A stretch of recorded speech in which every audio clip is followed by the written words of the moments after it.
আজকে বেগুন সুন্দরী বানাবো। কড়াইটা গরম হয়ে গেছে, তেল দিয়ে দুটো বেগুন নিয়ে নিয়েছি। এই বেগুন দুটোকে কাটতে হবে।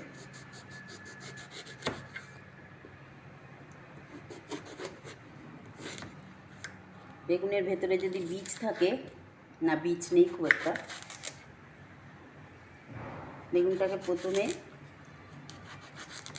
এইভাবে কেটে তারপর মধ্যে দিয়ে একটা ফালা দিয়ে দিতে হবে। এইভাবে আমি দুটো বেগুন কাটবো। বেগুনটা আমার কাটা হয়ে গেছে। এখন আমি শুকনো লঙ্কা ফোড়ন দেব, আর দেব মৌরি আর রাঁধুনি। ফোড়নটা ভাজা হোক একটু, তারপর আমি বেগুনগুলো ছেড়ে দেবো আস্তে আস্তে। বেগুনগুলোকে ভাজতে হবে ভালো করে।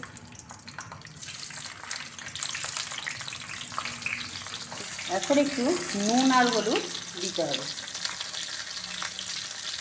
একটু হলুদ আর নুন দিয়ে এবার ভালো করে ভাজবে।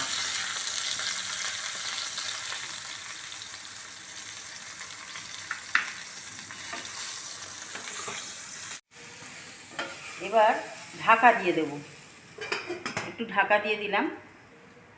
আর আমি মশলাটা পেস্ট করে নেব। এখানে সর্ষে, সাদা সর্ষে, কালো সর্ষে দিলাম, আর দিলাম ধনে, পোস্ত, গোলমরিচ, আর দেব জিরে। এই মশলাটা পেস্ট করতে হবে। জল দিয়ে দিলাম, এবার এটা পেস্ট করব। এবার বেগুনটা ভাজা হয়ে গেছে কিনা দেখি হাতটা।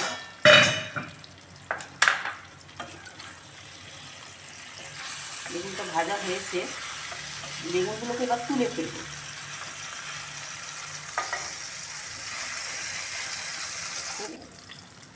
আমি সাদা তেল দিয়েই করছি, আপনারা ইচ্ছা করলে সর্ষের তেল দিয়েও করতে পারেন। পেঁয়াজ দেবো একটু,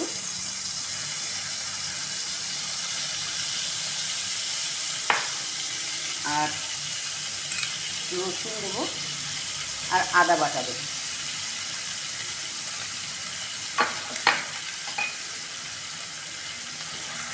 এবার একটু রসুন পেঁয়াজটাকে একটু ভালো করে ভাজতে হবে। রসুন পেস্ট, পেঁয়াজ পেস্ট আর আদার পেস্ট, এই তিনটে দিয়ে ভাজাটা করছি, মশলা ভাজাটা। আর এর মধ্যে একটু দিয়ে দেবো টমেটো দেবো, আর একটু দেবো হলুদ। হলুদটা একটু কম হয়েছে, হলুদ দিলাম।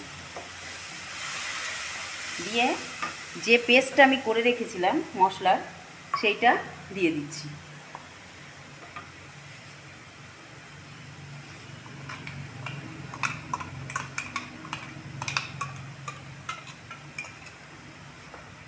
পেস্টটা দিয়ে দিলাম।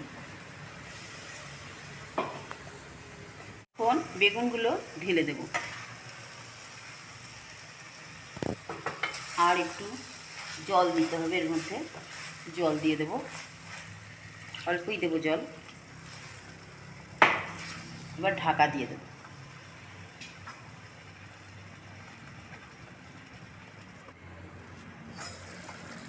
এবার চিনি দিয়ে দেবো এর মধ্যে,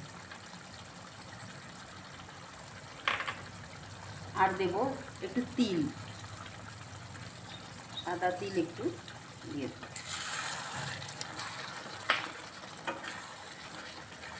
আর এর মধ্যে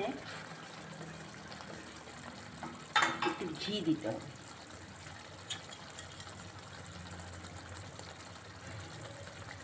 বাস,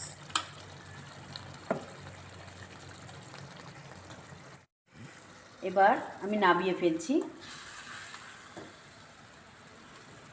রান্নাটা খুবই সোজাই আছে, খুব একটা কঠিন নয়, কিন্তু খেতে খুব ভালো হয়, খেতে খুব টেস্টি হয়।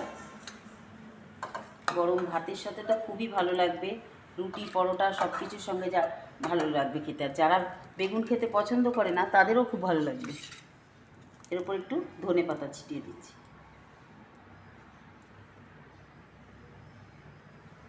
ব্যাস।